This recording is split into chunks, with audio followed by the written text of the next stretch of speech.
All right. Well, thank you for coming. If you don't know me, who is this person on your screen? I am Tom Swiss, as it says. There's a label on the. I'm not mirrored. There we go. There's a label, so you know who I am. I am the author of the books "Why Buddha Touched the Earth" and "What Does It Mean for the Gods to Exist?" And you can find book links on my website, infamous.net. I blog at Pathos on the Pagan channel as the Zen Pagan. I've been coming to Starwood for over 20 years, and for some strange reason, they keep letting me talk. But this is my first Winter Star, so thank you, everybody. Thank you, Nancy, for having me here.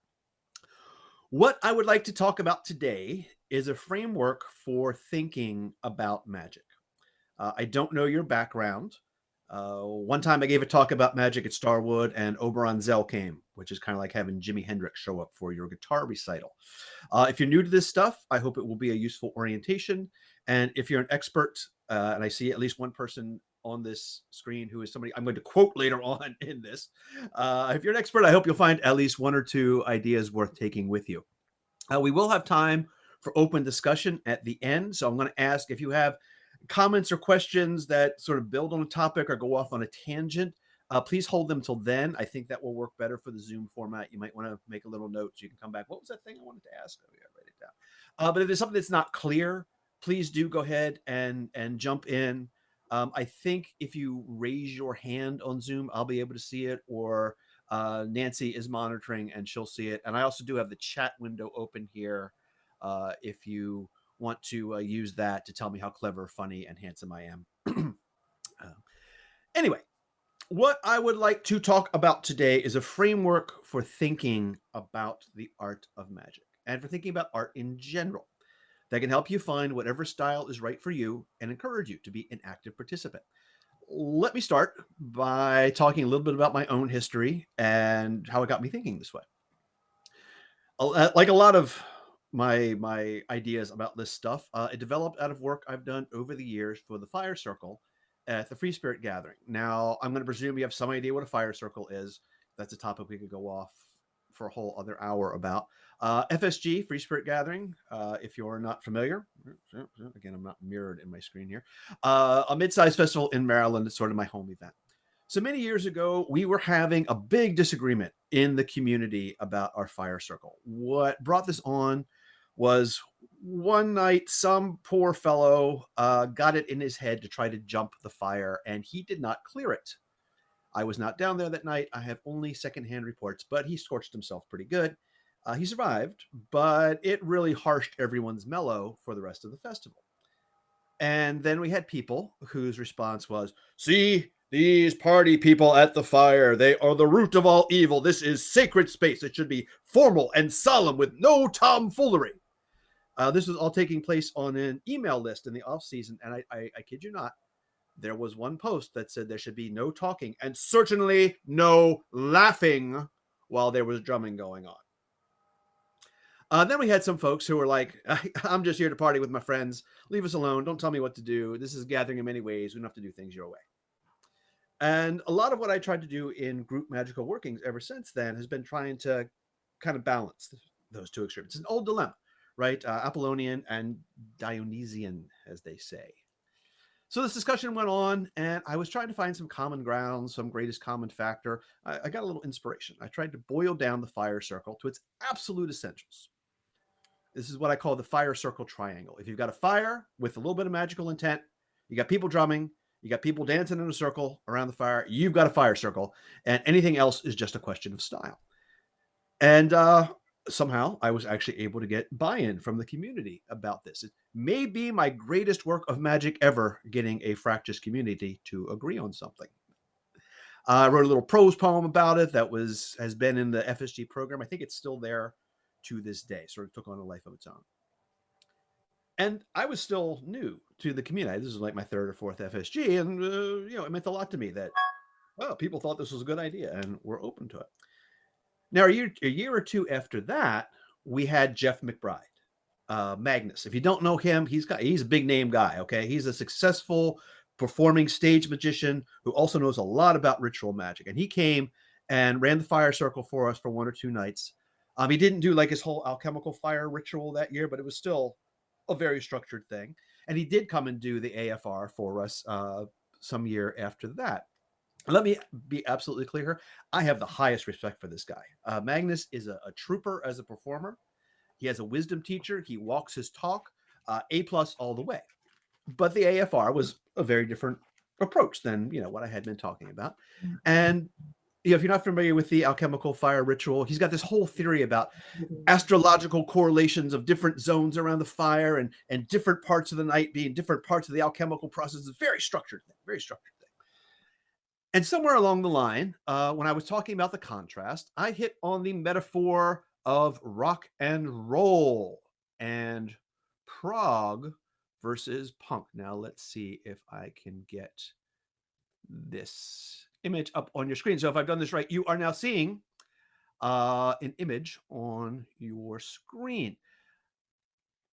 In the 1970s, as punk rock was developing, the zine Sideburns featured a cartoon showing 3 guitar shapes with the words, "This is a chord, this is another, this is a third. Now go form a band." I love this. I love this. This is a great summary of the punk rock approach to music. Just strip it down to its absolute bare essentials and go forward. Do it yourself. Engage directly with the art. Okay. And we could contrast that with prog rock, progressive rock.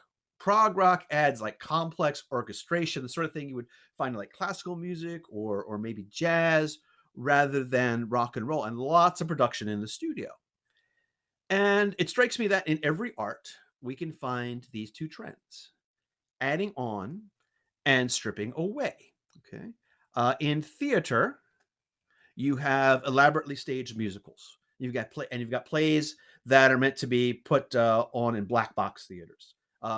These days, we're even doing plays online, right, where people aren't even in the same space. Pretty simple, pretty really broken down there. Poems, you got multi-volume epics, complex rhyme and rhythm, and then you've got brief haiku, 17 syllables. Boom, it's a poem. Okay, or works of prose poetry in a very natural language. Painting, you can be hyper realistic, or you can try to capture the essence of a scene in a few brushstrokes.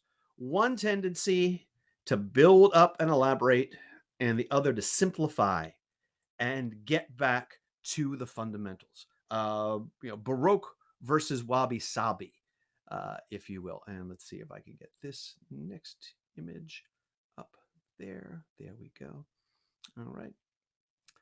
So you've got this axis that runs from complex, structured, highly trained, sort of Baroque, Rococo kind of stuff, down to minimalist, wabi-sabi, it's a very Zen aesthetic, freeform, self-taught, that kind of stuff up at the top. Prog versus punk, all right? And neither of these is better than the other. That's not what I'm trying to say here. They're two parts of a cycle, a yin and yang pairing. Your taste will usually run more to one than to the other. And I think that to really get the picture, we need to add a second axis of tradition versus innovation here. Then we have the 4 quadrants of art, as I am pronouncing that with capital letters. The 4 quadrants of art: classical, folk, prog, and punk. Okay. My screen share is borked. I'm hearing. Nancy, can you see my image there? I hope. Okay, I will. No, it's black. It's like we can see part of it, and now we can see it. Okay. I see. It must be having trouble if I overlay a window on top. So how about that? So is that good? Yeah, there was a black box for a second, and you just moved it out of the way. So okay, yeah, that's. I don't know if it's one of the layers or something. Yeah, that was. I've got a browser window that I'm reading from, and I've got this other window here, so I just moved it to a different monitor. Okay, so here we have the 4 quadrants of art: classical, folk, prog, and punk, and we have currents running up and down, left and right in our diagram. Elaboration turns punk to prog or folk to classical. Backs to basics, goes the other way, strip it down. Institutionalization takes a thing that's new and avant-garde, and then it becomes institutionalized and becomes a classic, right?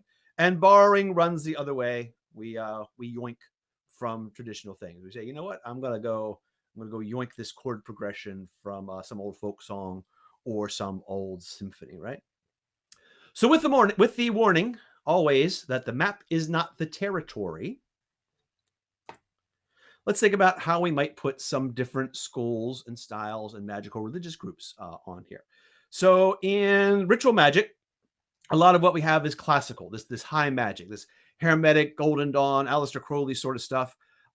This has its roots in the 19th century when some upper people got involved in stuff like Theosophy and Freemasonry and started using ritual magic as a tool for spiritual development. Now, these were your upper middle class and upper class folks who could afford to purchase lots of rare books and elaborate ritual tools and furnish special spaces just for magical work and devote lots of leisure time to extended workings.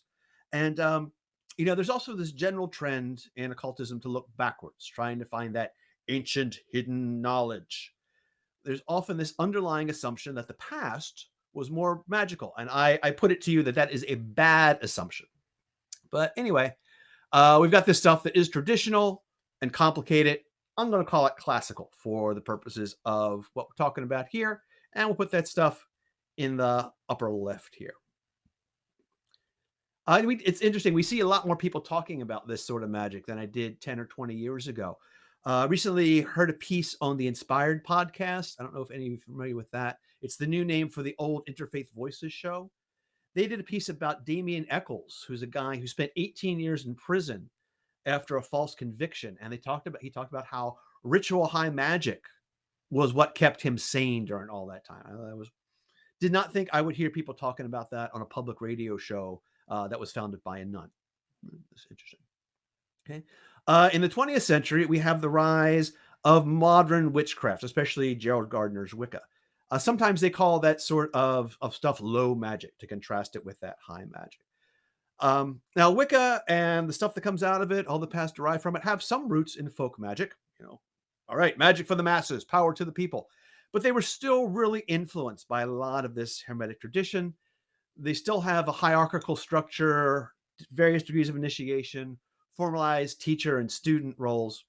And Gardner's narrative, which it's not true, is that he was reviving an ancient tradition that had been kept secret. So maybe we should give Uncle Gerald 2 spots on our graph here. One for the ancient tradition somewhere near the border of classical and folk that he claimed to be doing, and something more moving over this way that was recognized that he was really doing some innovative stuff, some synthesis going on there. Okay.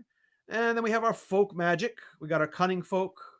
We got our powwow of the Pennsylvania Dutch here. We got our hoodoo. Brian Ballard's going to be talking more about that. Hoodoo is the African American folk magic, but it also has a lot of mix with the Appalachian folk magic and Native American stuff and some European stuff. And just go listen to Brian Ballard talk about that tomorrow, I think, or later tonight. I'm not sure when she is doing that, but so there's not a lot of formal history to the folk tradition. Okay. Just like all those folk songs attributed to traditional, these workings spread by word of mouth rather than being written down and published or taught in a formal curriculum here. Let's see, I got a note here. It's cut off. Hope you see me. Hope you hear me. Hope everything's going all right out there. Zoom's just always making it interesting. Okay. Hope I'm not just talking to myself here. So different forms here. You're doing awesome. Sorry? I said you're doing great. Okay, thank you. Just that it's going out there. That's all I want to know, that I'm not just talking to myself here. No, I'm here listening. I don't know if anyone else is, but I am. All right. So the signal is getting out there. That's perfect. All right. I hear you too. All right. I'd been a lot of Zoom adventures over the past year. I think we all have had a lot of Zoom adventures. All right. So you have an audience. What was I saying? Oh yeah, kitchen witchery. Kitchen witchery is interesting because you've got a lot of traditional elements, but you also got people looking to do some new stuff. So I'm going to put them kind of on the border of folk and punk here. We could argue about any of these. I just want to illustrate the general principles here. On the upper right, we might put groups like ADF, which have a formal curriculum and they look to the past, but they're explicit about trying to do something new. Maybe the alchemical fire ritual, the AFR. Maybe the gray school of magic that our friend Oberon is doing. Again, trying to develop like a formal curriculum, doing new stuff. And all this is great. If one of these types of magic that I have talked about is what floats your boat, then rock on with it. Okay. But I wanna talk about this bottom right corner here, because that's the kind of stuff that makes me woohoo.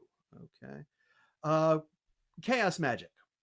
Chaos magic, really, like, the central working in there is a real simple process of how to make a sigil and how to charge it. You can find sigil generators online. Pop culture magic, okay? Discordianism, the turkey curse, that's pretty punk. So is the idea that every person on earth is a pope, someone not under the authority of the authorities, and that the way to become an official episcopos of the Discordian Society is to declare yourself one. A lot of what I see people doing under the label intuitive witchcraft, making up their own thing, would go there. All right, I'm going to go off on a little tangent now, just because I mentioned the hoodoo, and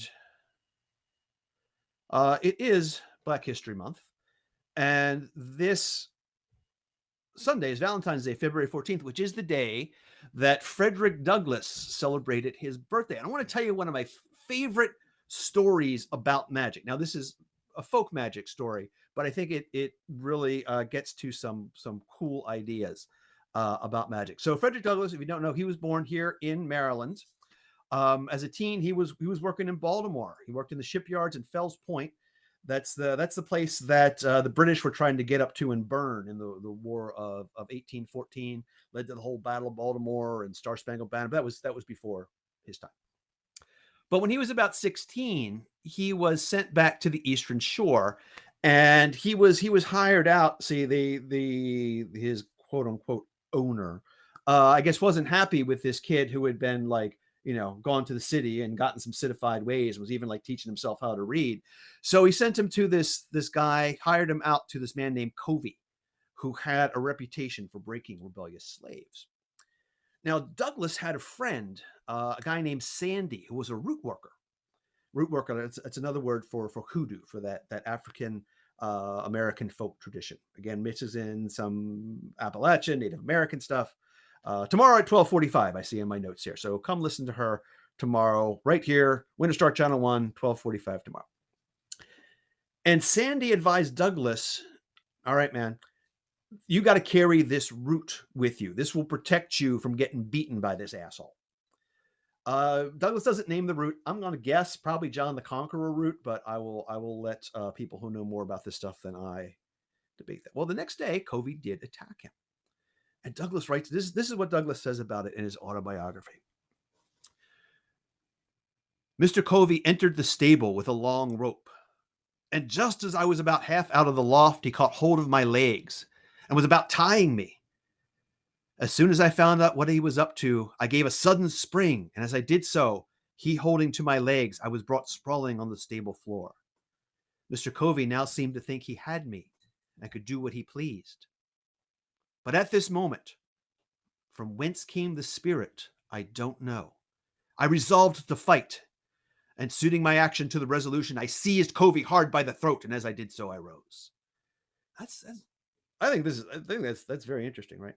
From whence came the spirit, I don't know. That sounds like magic at work to me. A strength you didn't know you had, a spirit moving you in the direction of your best and most courageous self. That sounds like a pretty big deal to me. And they fought for 2 hours, man. They fought for 2 hours before it ended in a stalemate. Douglass was never whipped again. And he said the incident was what put him on the path to freedom. Now, later he talked about this with Sandy, and it's interesting the tone he takes in his autobiography. He doesn't think that the root had anything to do with it. He tells this story about carrying a root, and this is it didn't have anything to do with it. We used frequently to talk about the fight with Covey, and as often as we did so, he would claim my success as the result of the roots which he gave me. This superstition is very common among the most ignorant slaves. Douglass's words, not mine. Okay. But if the root magic had nothing to do with the fight, why does he bring it up? He must have known somewhere back in his brain that something was up here, right? Sounds like maybe he had a divided mind. Most of us do. with his conscious mind kind of rational and skeptical, dismissing the idea there's no way that this could help. But his unconscious mind, he could convince his unconscious mind. It was open, it was credulous. Maybe even we might even call it superstitious. It's a dangerous word, but we'll put it out there and think about it a little bit. His rational side might have been willing to fight back, but also scared. I mean, this guy could have just drag this off and shoot him, right? I mean, that would have been no problem at all for him to have just been murdered right there and there. But he trusted to Magick, and he told himself a magical story of empowerment, and that created the possibility for change to happen. And not just change for him. I mean, given the significance of Douglass to the abolition movement, to American, this is a turning point in American history right here, catalyzed by this very simple bit of magic. I think that's wild. I think that's amazing. Might even say it was punk as fuck for a slave to give himself permission to fight back just by carrying a piece of root. Okay, end of tangent. But I think that's a really important thing to put into the picture here. So with this picture to orient us, what I want to do is I want to take the attitude towards Magick that Sideburns cartoon took to music. Instead of 3 chords, I am going to boil Magick. Yes, we are going to do this. We are going to boil Magick down to an easy 5-step process and send you out to do it yourself. In fact, I'm going to go ahead and let you in on a secret. You, yes, I mean you, are already a magician. What do you mean? What do you mean? Why, in all of our myths and stories, magic is this very special thing that's only for very special people who were born that way, right? Harry Potter, he's the prophesied chosen one. If you know Neil Gaiman's books of magic, right? Tim Hunter, again, prophesied chosen one. He was just born that way.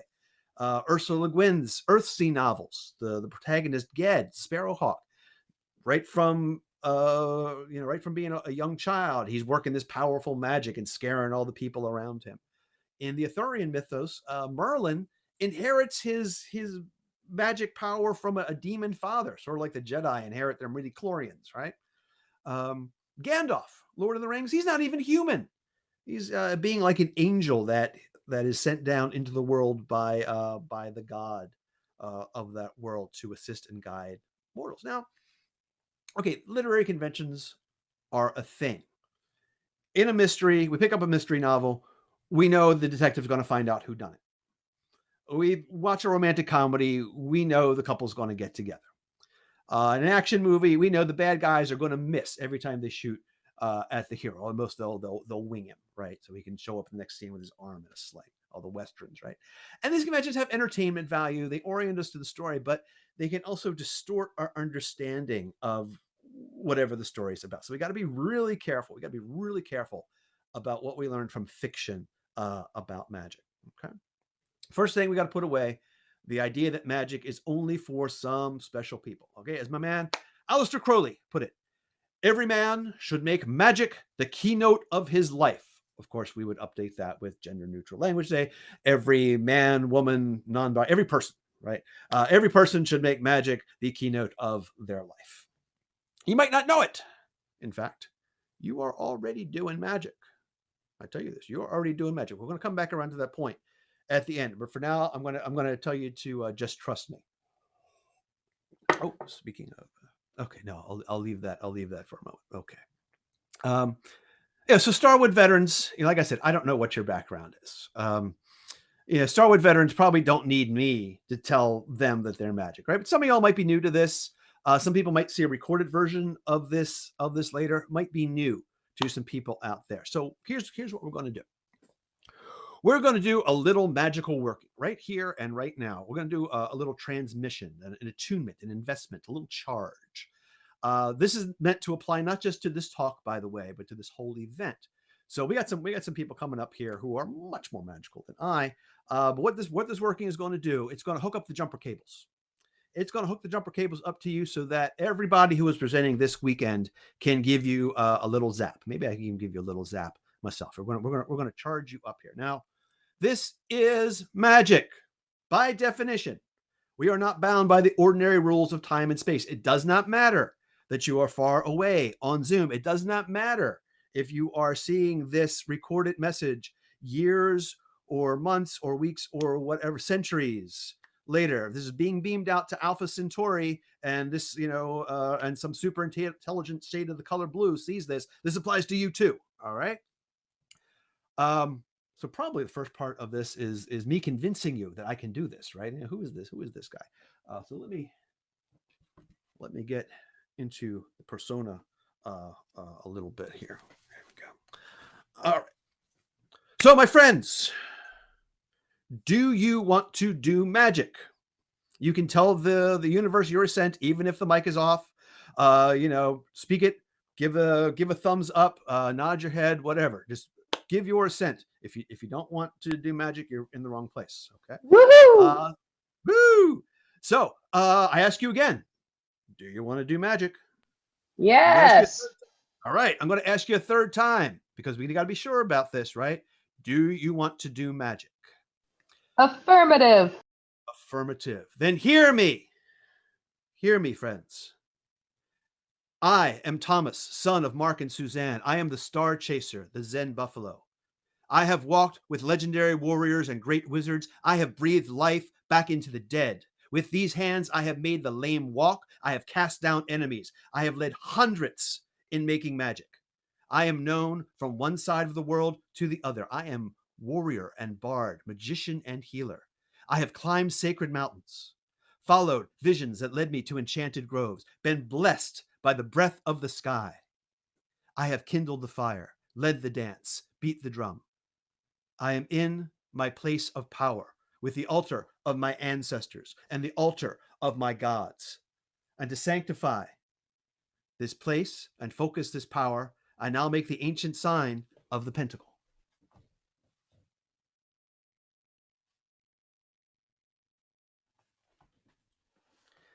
And by my deeds, by my songs, by my blood, and by my bone, I tell you this, that it is no small thing that has brought you here and now to hear my words. Let all doubts be purged and left behind, all fears dissolved. For a moment, close your eyes. If you're driving or something listening to this, don't close your eyes, but invoke the appropriate state of mind as is safe for you in the time and place where you are.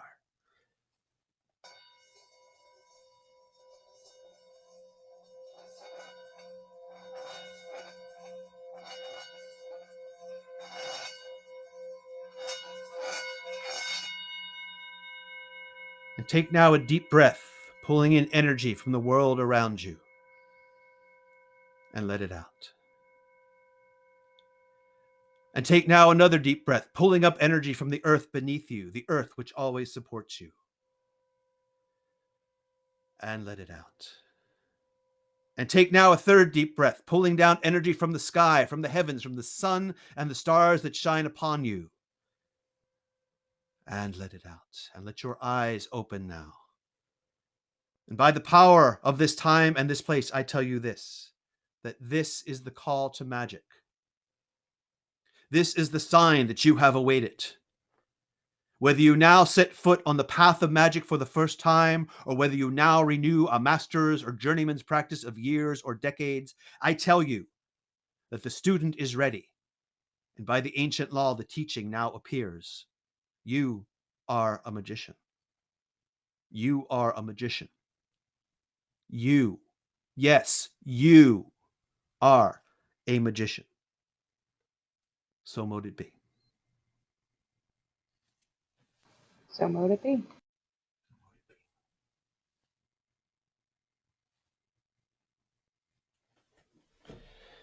I have spoken. So say we all.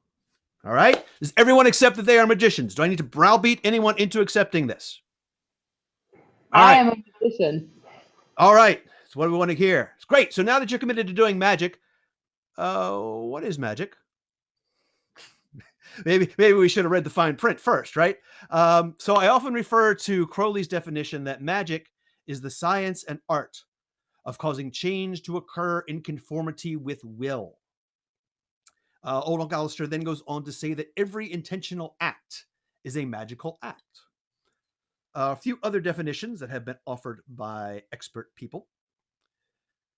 Dion Fortune wrote that magic is the art of changing consciousness at will. You've probably heard that one.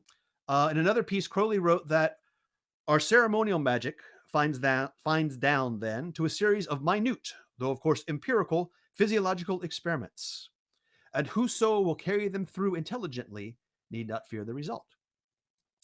Margot Adler, in her book Drawing Down the Moon, magic is a convenient word for a whole collection of techniques, all of which involve the mind.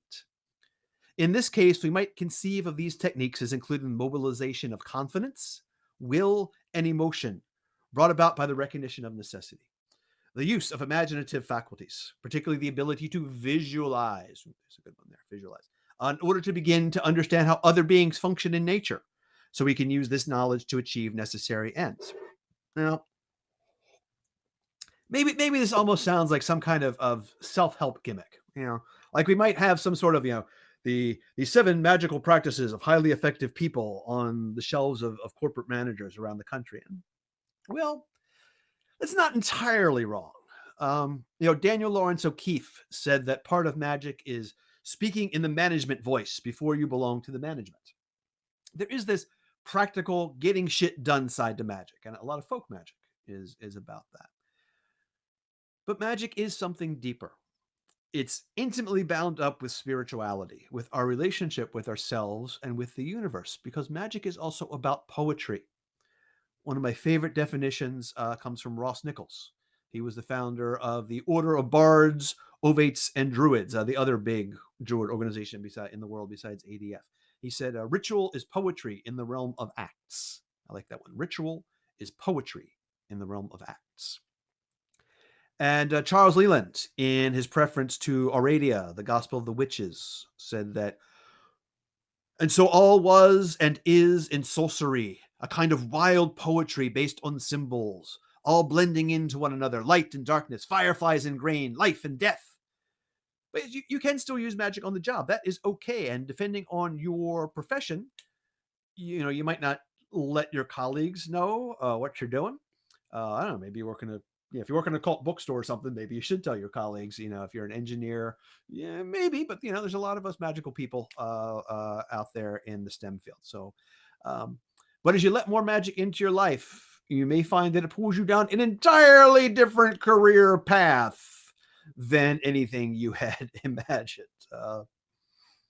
Yeah, that's true. Oh, wow. I gotta think about that one myself.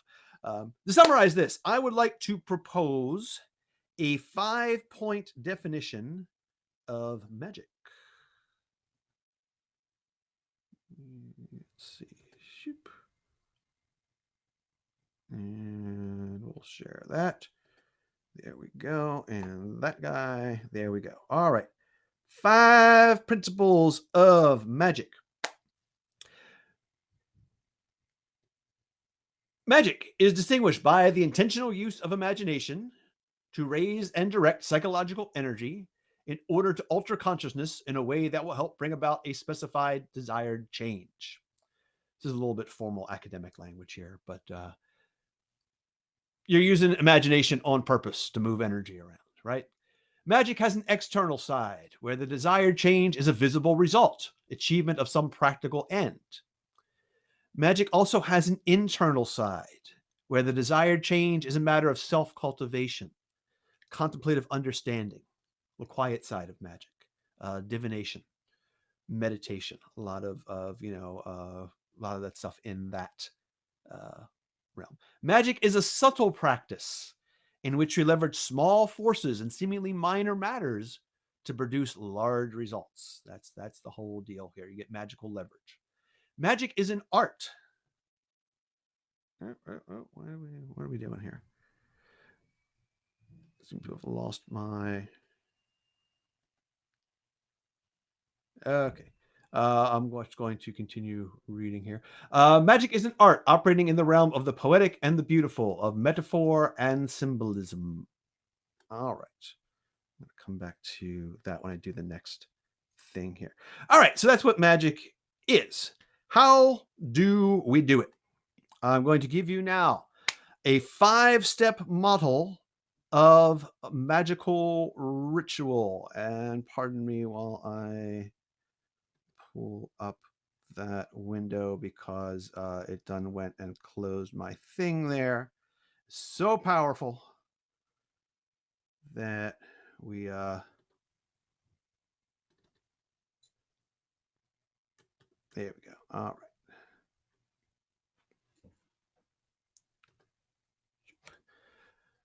All right, we're going to have a 5-step model of a magical ritual going on here. Magical ritual. So what do we mean by a ritual, a spell, a ceremony, a working? It's a set of words and actions that are performed and spoken with intent to manipulate mental symbols so as to create a desired change. Now, this change starts in our mind, but often moves out into the world from there. But it might also be intended to act solely on ourselves. We're trying to do some cultivation, some self-transformation here with magic. So even when the desired result is some change out there, magicians understand that change starts within. As inside, so outside. As above, so below. All right? And I put it to you that a magical working has 5 steps. 5 simple, easy steps to doing magic. Decide what you want or set intention. Do weird stuff. Raise energy. Make the weird stuff connect in your brain with what you want. Direct the energy. Seal the deal. Cool down. And a very important magical key that is often overlooked. Get off your ass. We'll come back to that one. So you got to set your attention, right? You can't get what you want till you know what you want. You got to raise energy. The magic is outside your comfort zone. Through words and actions, build a mental structure in which the weird stuff connects to what you want. Cast the spell, direct magical energy. Then you got to return to the realm of space and time, bringing back with you the change you wanted. You got to seal the deal. You warmed your brain up. You made it soft and you reshaped it. You got to let it settle and cool into the new form before you put it back in the old circumstances. And then get off your ass because magic opens the door, but you still have to step through it. All right. So these 3 steps, these first 3 are not necessarily in that order. Generally, you want to plan this stuff at least a little bit, figure out how you're going to direct the energy before you start to raise it. Sometimes it doesn't work out that way, though. Okay. Sometimes you find you have all this energy. You know, you walked into the fire circle at Paw Paw one night and it's rocking and rolling and boom. Oh, I just suddenly, somebody just handed me, a little fusion reactor here. I better figure out where I'm going to direct this energy. All right. So sometimes it works that way. It's punk magic. There's no rules, right? Let's go ahead and knock through each of these ideas. Part 1, intention. Decide what you want. And to quote, I told you I was going to quote one of our audience members here. To quote the great Dr. Billy Bardo, intention is the glue and play is the spark. Or as Joe Jackson said, you can't get what you want till you know what you want. Magic is about change. Change is always happening though, right? Wait 10 seconds, something changed, right? What sets magic apart is that it is willed change. A magician makes change happen in the way that they wish, in conformity with will, as old Uncle Alistair put it. That means the magician must be clear about what they wish, right? Lots of tales of magicians who failed to state things clearly, left a loophole that a summoned spirit was able to exploit, or phrased a spell ambiguously and got a result that was what they asked for, wasn't what they wanted. Anyone who works with computers learns the difference between what I wanted and what I told it to do. All right. That's been my whole professional life. And if we work magic in a group, we got to share the same intent, or else we're just going to be pulling the thing in 17 different directions and we're not going to get anywhere. Real easy way to do that. Whoever's leading the work, describe the goal and ask everybody if that meets with their approval. My friends, is it your will that so-and-so? I like to repeat that question 3 times in somewhat different forms. I believe that what you tell me 3 times is true. I pretty much stole that from our friend Ian Corrigan whenever he does like the opening ritual for Starwood or whatever. That's a masterclass, by the way, watching Ian and Sue do the rituals at Starwood. And you'll notice I did that in our little attunement ritual earlier. Let you in on the secret now. That whole little bit was not just meant as an active working, which it was. You have been zapped, but it's also a scale model, something that's going to show us the pieces as we talk about this stuff here, okay? So the intention for that working, what was the intention? It was to give you the feeling that you have permission to be magicians, that you belong here doing this thing. Now, even if we're working solo, our minds are not always unified. If we clearly state our intent, we can kind of bring a unity, right? What do I want? I don't know. Anyone who works with kids, do you want the cookie or the ice cream? I don't know. Yeah. So, you got to unify your mind, decide what you want. Okay. That's also possible, of course, to do this much more subtly, right? To draw a group or pop back to my own face here. I don't know why it's doing that. All right. Shoot. Pardon me a moment. Okay, there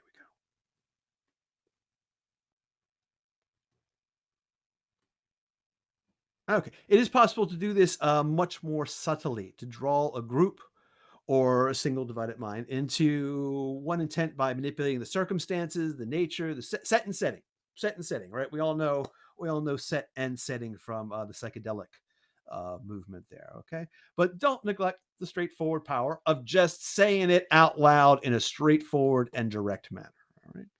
So decide what you want. Next step, energy. Raise energy. Do weird stuff. To do magic is to do something non-ordinary. It's about getting your mind out of ruts, creating a new state of mind. And to do that, you got to do something new. You got to do something weird, right? You speak in a special manner. That little attunement ritual, people do not talk like that in everyday life. If I, went to the grocery store and was talking like that, they'd send the men with the butterfly nets and the coat with the sleeves that tie in the back to take me away to the funny farm, right? So, you talk in a special way. We did a little breath work. We did some visualization. We invoked a pentacle, a symbol that's agreed by many, many cultures throughout history to have some power, but it's also vague enough that you can read into it, whatever it is that you need to read into it. So I like that.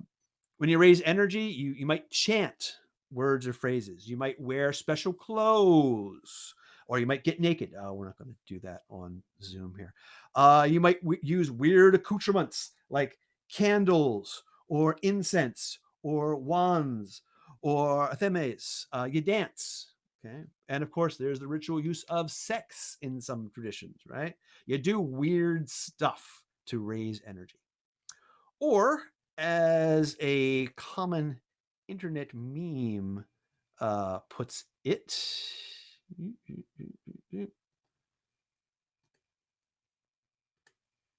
right? Where the magic happens is outside your comfort zone, okay? You've seen this 1,000 times on the interwebs there. Simple little diagram, but a very true one. Anything that takes us out of ordinary consciousness, out of that comfort zone, sets up some excitement or tension, can be used to raise energy. Part of the idea is, if I can do this weird thing outside my comfort zone, if I can dance naked around this fire in the moonlight while my friends play drums, and okay, if I can do that, maybe I can do this other thing, this other difficult thing to which I have set my intention. So an energy raising practice has to stay weird. Stay weird, my friends. Otherwise, it becomes a rote repetition. It doesn't have any ability to excite us. Excuse me. We're always going to need rituals that are new to us, either developing new ones or rediscovering ancient ones or yoinking ones from other cultures, which can be a fraught process, but it's a thing that people have been doing for as long as we've had people. All right. But whatever it is, you can't do it half-assed. If you're just going through the motions, there's no energy. All right. Set your intention, do weird stuff, direct the energy, make the weird stuff connect in your mind with what you want. Right? So here you are with this energy, this freedom from social convention. What are you going to do with it? a lot of people are going to do weird stuff in their lives, right? I think you grab any random person, tell me the weirdest thing you ever did, and they probably did something weird at some point. Even the most boring banker has done something that they think of as being a little bit weird, okay? Just for the thrill or have a sense of rebellion or whatever, they're going to do weird stuff, but they don't do magic. Talking about that issue that we had at the fire circle way back when, okay? The people who were just there to party, lots of energy, but no magic. In fact, I put it to you that if there's any danger in magic, besides the obvious of like spraining your knee while you're dancing in a ritual or burning your house down with candles, okay, it's raising energy that you do not then properly direct. So before you grounding is essential. You gotta learn how to ground. If you don't know what else to do with the energy, send it into the ground, okay? That's what all those stories about magicians raising spirits. What's a spirit? It's like energy that we can personify. That then turn on them is about, I raised up this powerful spirit and I had no idea how to direct it. Oops, that didn't go well, did it? All right. To make the magic happen, we have to direct that energy. So just like to make something happen with electrical energy, you got to build a circuit, wires, switches, transducers, all that kind of stuff. If you're going to do anything with mechanical energy, you got to build a machine, levers, pulleys, gears, all like that. You got to do anything with magical energy, you build a structure. You could call it a ritual, a spell, a working. We can argue about these terms. Usually, at least to me, a ritual means like a more complicated thing, might involve several people over extended time, while a spell is simpler, smaller, more verbal, but there's not a hard line. I don't think so. Again, we could argue about all that some other time. But what's important is that there has to be a structure. And the structure we're creating is something in the artistic mode. Starhawk, ritual is partly a manner of performance or theater. Again, Ross Nichols, ritual is poetry in the realm of acts. What we're doing is something on the same order as a poem or a play, a song, a dance. In fact, all those arts could be part of rituals and spells. So, and all the material arts, painting, sculpture, all that stuff, it could be used to create ritual objects. Maybe we could even say that magic is a meta art. I'll just throw that out there and let you cogitate about that. So in our little initiation ritual, our little working before, the structure was me convincing you that I have the authority in that time and place. I'm playing a role, okay? A theatrical thing. I'm putting on my costume and getting myself into the role, and then to give me authority, and then using that authority to tell you what you needed to hear. It's a pretty simple structure, but that's the point, right? It can be, yes, my friends, it can be just this simple. The ritual, the spell, it links the energy, links our intention to the energy that we have raised. So in a ritual like this, some kind of initiation, we use that energy to alter our definition of ourselves. Wow, that's tremendous. Prosperity ritual, we're going to use that energy to alter our relationship with money and wealth. A healing ritual, we're going to mobilize physical, mental, spiritual, social healing resources for this person, okay? And a ritual can be elaborate or simple. That's that punk versus prog distinction. It can be fixed by tradition or improvised on the spot. It can be a solo performance or created by groups. It can be performed with hundreds of people or done alone. It can be an original work. It can be a cover. So if anybody tells you that, it's only magic if you do it this way, I'm telling them that they're wrong. Any of those choices is valid, and none of them is better than the other on each of those axes. Okay, we have our preferences. Just like, I'd rather turn on my Pandora folk punk channel than turn on the fugue channel that I set up. Usually, sometimes I'm in the mood for some fugues. All right. Let me quickly, okay, we're good here. Let me point out a few things to consider in designing a ritual or a spell. An effective ritual is marked as being outside of ordinary reality. Similar, again, coming back to this artistic metaphor, to the way a play is separated from ordinary time and space. It takes place on a clearly demarcated stage. It's got rising and falling curtains and lighting to mark the beginning and end of the play. A lot of rituals, of course, start by constructing a magic circle. You probably know, if you're here, you have some idea what a magic circle is. Margot Adler, I'll read you her definition. The circle, excuse me. The circle is a place set apart, although its material location may be a living room or a backyard. But in the mind, the circle, reinforced by the actions of casting it and purifying it, becomes sacred space, a place between the worlds, where contact with archetypal reality, with the deep places of the mind, with gods, if you will, becomes possible. It is a place where time disappears, where history is obliterated. It is the contact point between two realities. So you got to have some way of marking your working as being outside of ordinary time and space. In our little ritual earlier, I just told you, we are by definition not bound of the ordinary rules of time and space. It's kind of a primitive way to do it, just by assertion there. But in the context where we're already in a festival, we've already raised some energy last night with our Om and everything. I think it worked. All right, we can get away with that. Vestments, right? My wizard hoodie that I bought at Autumn Fires a couple of years ago, and the famous purple top hat, right? Costumes help you get into character. Magicians have their vestments. Some like to don really elaborate robes and everything.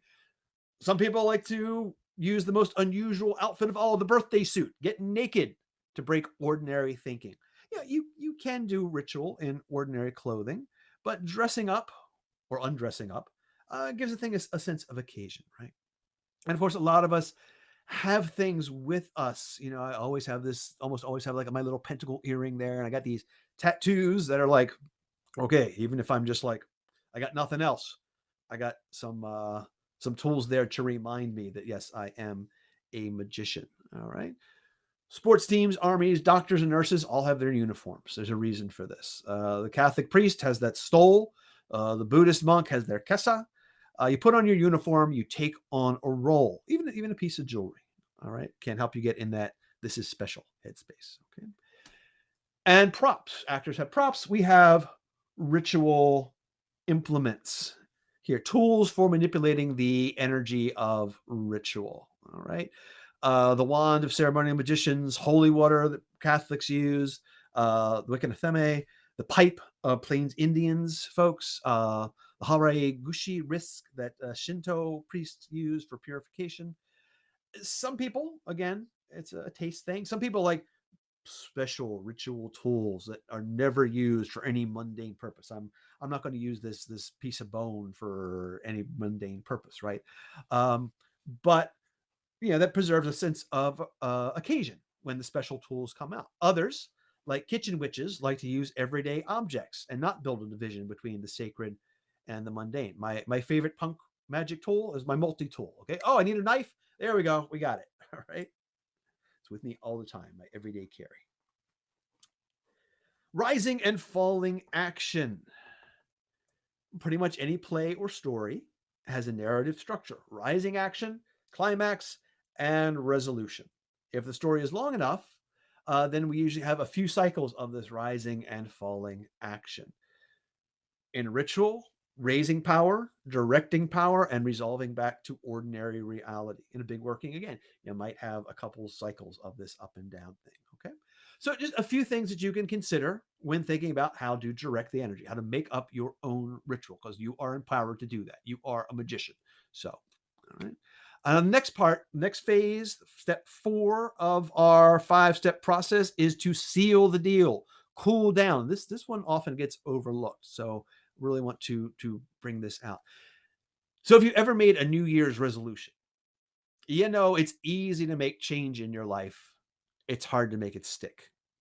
Consciousness is thermoplastic. You can warm it up and reshape it, but we then have to go back to the ordinary world. Sorry, that's how it is. Okay. You can't stay on the mountaintop. The air is too thin and there's no food. So you got to return to ordinary reality. You have to return to the marketplace with bliss bestowing hands, as the Buddhists say. We have to let the mind cool in its new shape. Let it firm up a bit before we put it back into regular use. Otherwise, it's just going to go back to its same old shape as soon as it's in its old environment. What was the point? So just like a novel, a film, or a play doesn't cut off after the climactic moment, right? Luke doesn't, we don't have like Luke blows up the Death Star and then the film ends. What happened? No. Okay.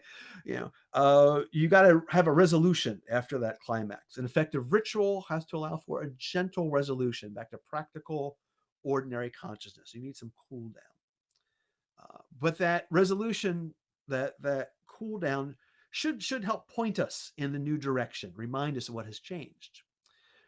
We often end our group rituals by dismantling that magical circle and saying, what do we say? Merry meet, merry part, merry meet again. Real nice suggestion, a simple, basic suggestion for an attitude to hold on to until next time. So you wake up next day, 2 days, 3 days later. Oh, that's right. Yeah, we're gonna have another. We're gonna be merry again. It's all good. Yeah, we're gonna try and hold that little bit of fire in the heart. Great. Okay. In our little model ritual before, I closed with the stock phrase, "So mote it be."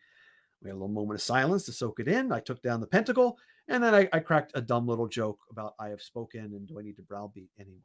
All these things let you know, all right, we've taken your brain out of the furnace now, and we're going to let it cool down a little bit. All right. The fifth step in this model is an oft overlooked key to magic, which was elucidated by our friend, the Reverend Ivan Stang, who will be speaking on Sunday. I'm just going to give it to you in his own words. This is from back in 1998, an excerpt from his Earth First Devival rant. Let's see if I can channel Stang a little bit here. I want to talk about magic and religion and dumb fuck superstitions. I saw the $15,000 Scientology magazine. Somebody stole my bike, but I went and looked for it all over the neighborhood, and I found it. That man learned King Bob Solomon's first key to magic. Get off your ass! If you want a girlfriend, talk to a girl. If you want a new job, talk to other companies. If you want a machine gun a stadium, getting off your ass, the first step. Pretty important part of the process, right? And it's actually worth going over the other keys that he talks about here. These are more about how to work effectively in groups, some sage advice. The second key, bust your ass. Key 3, get others to bust their ass for you. This we might call ass holiness. The fourth key, watch your ass. If you do all these, you won't have to worry about somebody trying to kick your ass. Needless to say, these rules should be plain common sense and go without saying. But some people are dense, and that's what religions are for. Reminders. Almost forgot. The most important rule of all, related to watch your ass, wash your ass. Yes, wash your ass. Should be number 1. So some words of wisdom from the Reverend Ivan Stang there. Magic opens the door, but you have to step through it. There's no substitute for putting in the work. I wish there was, man. I've been trying to find the substitute for putting in the work my whole life. Okay. But the trick is to do the work in such a way that it aligns with Slack and the luck plane and all that good stuff. It's about work smarter, not harder, but you still got to work. In terms of our little model attunement, well, this part you're going to have to do on your own, my friends. I can't smell the flowers for you, and I can't be a magician for you.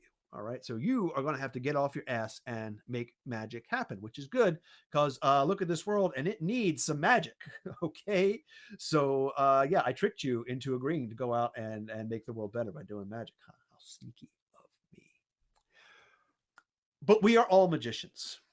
Yeah, maybe what are you talking about? I never did any nothing magical before in my life. Like you just wandered in here. You have no idea who any of these people I've talked about are. Okay, I don't know if I trust this guy in a purple top hat to tell me about magic, right? Magic is part of our lives, whether we make it deliberately so or not. So let's take a familiar, concrete example, one that is really appropriate to the upcoming Valentine's Day weekend. Let's think about a couple going out on date night. I vaguely recall that this is a thing. Okay, so I think I remember what this was like. The date, by definition, is a special time, and the couple probably go somewhere special, somewhere they don't ordinarily go. Again, we did that before COVID. They dress up for the night, right? They wear special clothes. Maybe they buy flowers. Flowers, that's flowers are a magical tool that go all the way back to Neanderthal times. They share an intention to develop their romantic connection, at least if the date's going to go well. They share that intention to make a deliberate change in their minds and in their shared mental space. They act in a non-ordinary manner. They behave in a more romantic fashion, however that might apply to their ideals of what romance is. With any luck, the date leads to an act of physical and emotional intimacy that draws them closer together. And the transition back to mundane life is gradual. If one partner like immediately gets up and bolts out of bed after they, get intimate there and goes about their business, that's not going too well. That's not going to work. Okay. Don't, if I need to tell anybody that, don't do that. Okay. Afterplay is a thing. Snuggle. It's good. Cuddle. Spoon. All right.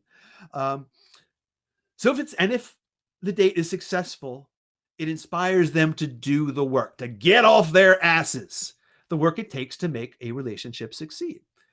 So magic is not something strange and foreign to our lives. You are already doing it, so you might as well get good at it. So decide what you want. Do weird stuff. Make the weird stuff connect in your mind with what you want. Seal the deal and get off your ass. Now go form a band. Thanks for listening. In conclusion, again, I'm going to quote Dr. Billy Bardo. If magic is an art, work with will and from the heart. Listen to your inspiration and not to your fears. If magic is an art, work with will and from the heart. Listen to your inspiration and not to your fears.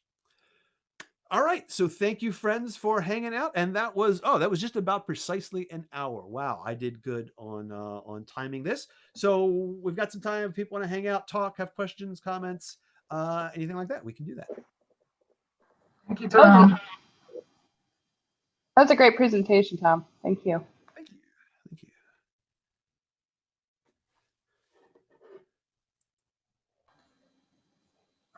How is everyone? Oh, hanging in here. As I said at the beginning, I just got my second COVID shot yesterday. Oh, So, congratulations. Yeah, so I'm feeling you. like I got a good hangover going on here, but it's certainly worth it for the purposes here. Yeah, so one of my jobs, folks might not know, one of my jobs, I'm a licensed massage therapist here in Maryland.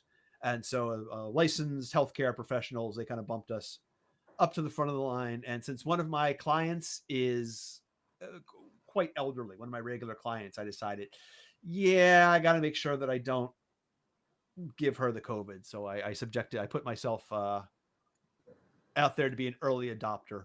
And I think we're still beta testing this thing, but I think it's all going to be good. Awesome. Good for you. You gotta know the right people to get a vaccine in Ohio still. So Yeah. Right. And in Texas. Yeah, they just opened it up here in Baltimore County to people 65 and up. So my mom called to get on the list, but they're like, yeah, it's a long list. We'll get back to you. I'm hoping that they'll bump up the school workers, folks who work in schools, before they send the kids back. So maybe she'll get some priority of that. yeah, they made the teachers a priority here in Ohio. Good. And now we're on to people 65 and up, and also people who have congenital diseases that put them at high risk for death. But people like me who are just at high risk of getting debilitatingly sick with permanent damage is I don't know, maybe next year sometime. Well, so I'm just hoping one of my pharmacy friends can be close enough to give me a call if they're about to throw out a vial. I think I did some back of the envelope calculations, and if we're getting like 1 million people a day into the queue, and if we speed that up to maybe 1.2 million, 1.3 million, which I think is certainly doable, we could have the majority of adults vaccinated by the time July rolls around. That would be amazing, wouldn't it? That would be sweet. So motivating. Oh. Yes, they now have enough. I just set the dog off by knocking wood here. That would They'll have just be Buddy, relax. fantastic. he likes to lay down just outside. So I'm in, this is my shiatsu room and my broadcast studio for my karate classes, my magic room, and I don't let the dog in because allergies are a thing and I have clients in here. So he likes to lay down right outside the door, right over top of the return line to the radiator, where it's like the warmest spot. So he's like sitting there staring at me the whole time that I'm going over in here. So. That's where I like to be too, is the warmest spot, like right on top of the radiator in the sun. It's good that your dog is part of your audience. He's probably Yeah. very smart by now.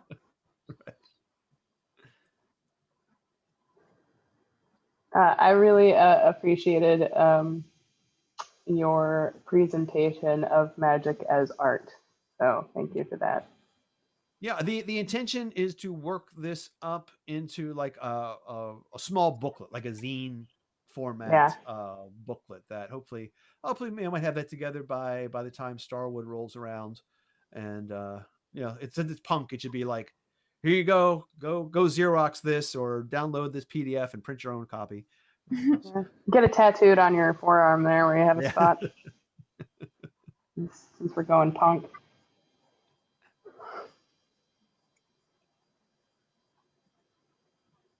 So what's coming up? I think Phil Farber is coming up next in this space. Is that correct? Yes. Open hand magic. I think that'll be a good corollary to this presentation. Yeah. If you've never taken one of Phil's workshops before, you definitely should. He pulls a lot of stuff out of like neurolinguistic programming.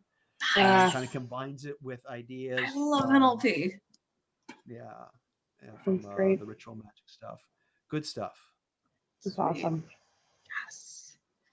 Thank you for your presentation. It was like incredibly helpful and incredibly elucidating, and it pointed out some things that probably should have been obvious to me about like a couple areas of my life where I'm not getting what I want.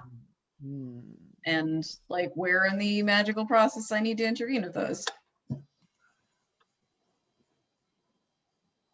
We sometimes we encounter what's the word I'm looking, gatekeeping. A lot of people talking about gatekeeping, these days, like, oh, you don't know the the mystic symbol of the Freemasons, of the ancient and accepted, you can't do magic because you don't know that. If that's the style of magic you want to do, yeah, you need to do that. You need to have that information. But there's a whole different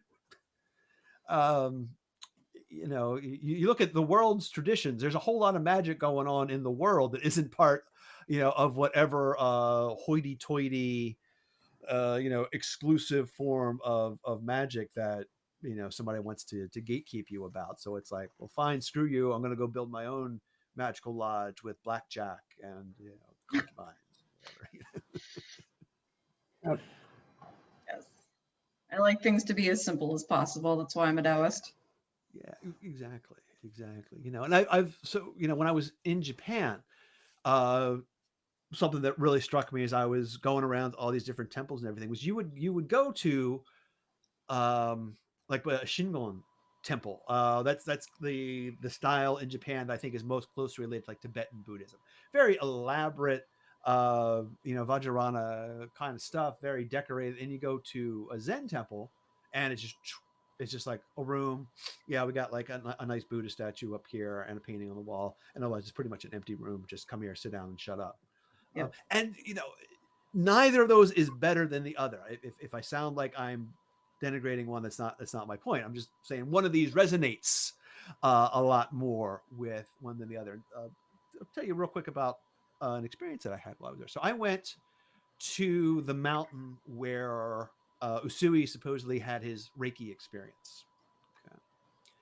And on this mountain, it's like a good couple hours hike up the mountain there. There's a temple that's like that.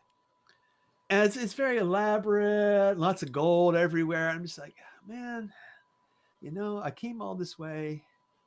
It's like this, it's not doing anything for me. It's not connecting. It's like, okay, well, I'll continue, on my path. Got to go up the mountain and go back down the other side of the mountain. As I'm going up the mountain, I see this woman, this Japanese woman, and it struck me that she was wearing like sandals or flip flops. I mean, this is like a rough path where I've got my my docks on, my good tough boots and everything, and she's just walking in flip flops. Like, oh, kind of interesting. And then I see her turn off the path, this little side path. I would have never noticed this little side path if she hadn't been walking in front of me. So like, oh, what's up there? So I follow her, and you come out into this grove of trees. And what I learned later is, no, this is the grove where it happened. Like, this is the grove of sacred trees. That is why this mountain was considered sacred. That's why they built the temple here, because of this grove of trees.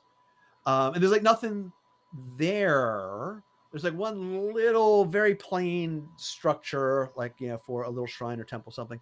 The main thing they had was like these open air area of benches. It's like hewn logs set up as benches facing some kind of ritual space. And if you've ever been, let me show you an example here.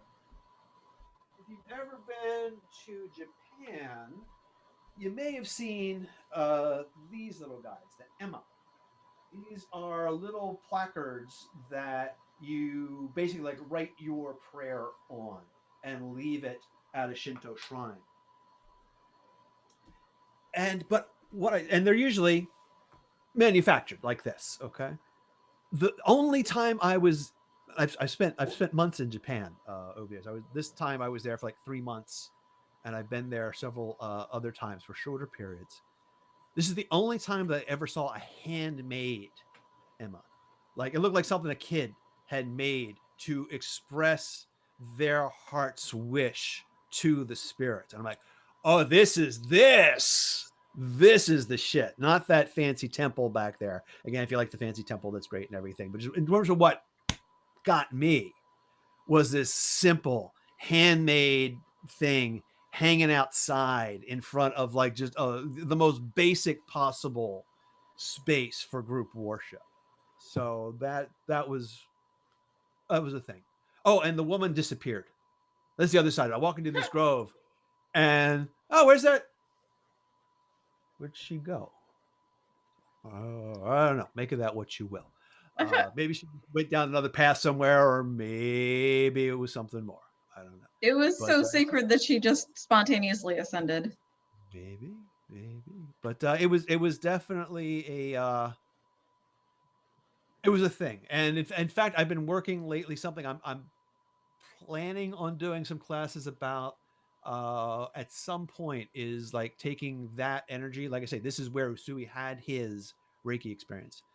Thinking about taking that experience, some other things I've learned about Chinese medicine, and kind of like doing my own Reiki classes that infuse more of that natural energy and more Chinese medicine kind of stuff, rather than the very structured kind of Reiki these days. Unfortunately, there's a lot of like new agey kind of stuff. Come to my class and buy my $200 special crystals from whatever. And I'm like, no, the whole point of Reiki was this guy had this mystical experience, and then people were hurting, and he went around and said, let me help you. It's okay. Yeah, you got to have an energetic exchange, and that's part of it. But there's a little bit of the old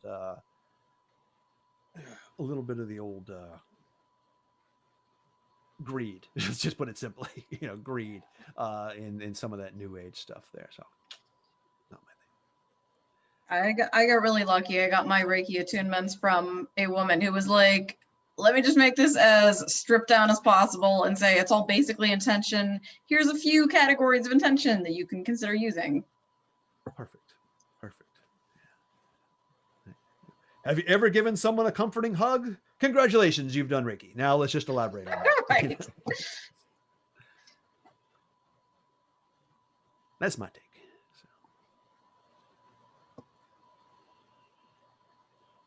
You know what, though? There is some merit in providing people with what they feel like they need. There is. Sometimes you need to make it fancy just so that person can accept it. Yeah. You need to make it fancy because you take the herbal concoction and you give it to them in a gold chalice, and you make a whole it's the placebo effect. It's about magic with imagination, and you're just helping Yeah. other people use their imagination a little better. Yeah.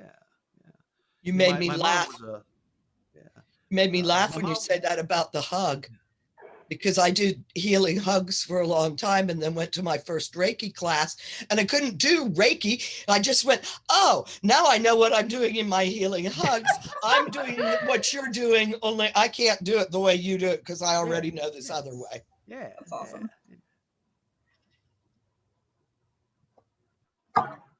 So sort of like, I gave this whole litany in our little ritual about, I have done all these things. This is how powerful I am, so that I have authority. And it was, everything I said was true from a certain point of view about myself there.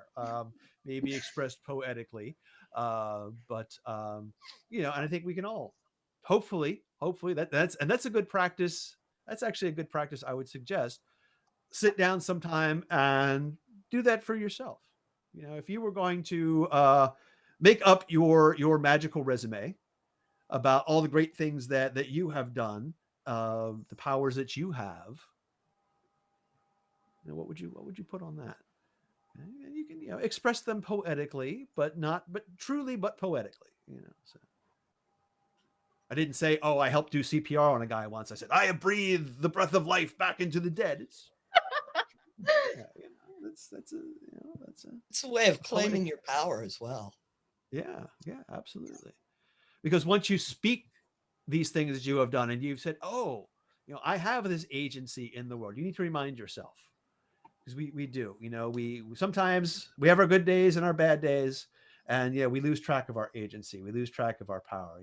You got to get your groove back. You got to find your mojo. Yes. Nobody else can find your mojo for you. Hell no. But sometimes people can help point you in the right direction. Right. Exactly. It's what community is for. The Sangha, the Buddhists call it. Indeed. So in Buddhism, they talk about the triple gem. There's the Buddha, which the historic Buddha, but also just like the whole concept of we have this Buddha nature within us. And the teachings, the stuff that the Buddha said and that other smart people have said over the years. But the third part of the triple gem is the Sangha, the community, because we do need that support. We're social animals, Definitely. and you might not have strictly a Sangha in a Buddhist sense. For me, it's my people at my dojo. It's people I see at Starwood and Free Spirit, my festival community. It's my poetry workshop folks. All those groups that I connect with that are elevating me and reminding me of my best self. For sure. Is the song, and they encourage us to be our best selves.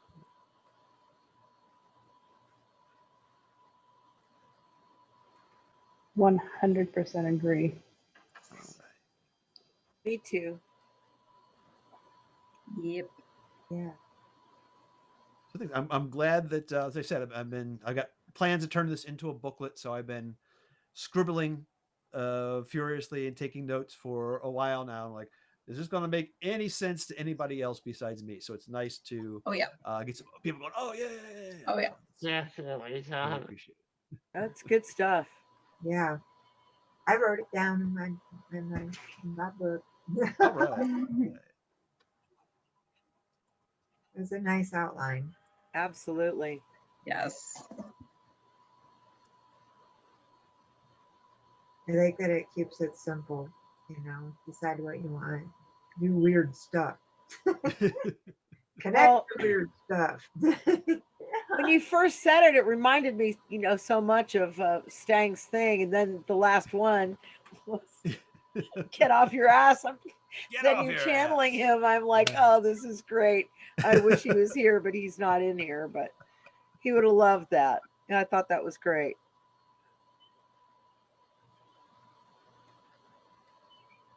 It's one of my favorite jokes. Speaks to this point. So there's a devout old man Abraham, and with a name like that, we figure he's got to be one of the Abrahamic traditions. But I'm not sure if he was a Jew or a Christian or a Muslim. But old Abraham has fallen on hard times. He's a very devout man, so he gets down on his knees, does his nightly prayer. He says, "Oh God, it's me, your friend Abraham. I've always tried to be a good person, but I've just really fallen on hard times. I don't know what to do. If you could fix it so I could win the lottery. I know it's a lot to ask, but if anybody could do it, I know it's you. Thank you. Regards, your friend Abraham." Well, the drawing comes and Abraham doesn't win the lottery. Maybe I'm asking for too much here. So the next night, Abraham's down on his knees praying, "Dear God, it's me, Abraham. Maybe I was asking too much to hit the big Powerball jackpot. If I could just hit that $10,000 jackpot, that would let me get out of debt and pay off this stuff and get back on my feet. I know, again, I know it's a lot to ask, but if anybody can do it, you can. You're the man. Thank you, your friend Abraham." Well, the drawing comes. Abraham doesn't win. The third night, Abraham's down on his knees. Again, he prays, "God, I know maybe I'm just asking for too much here, but even $1,000 would just help me get, just one of the small jackpots. If you could arrange it so I could win that $1,000 jackpot." And a voice booms down from above, "Abraham." "Yes, Lord." "Abraham, meet me halfway. Buy a ticket."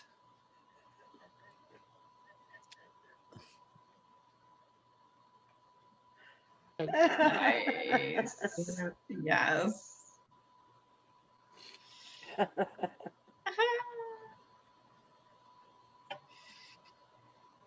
Can't win if you don't play. Exactly.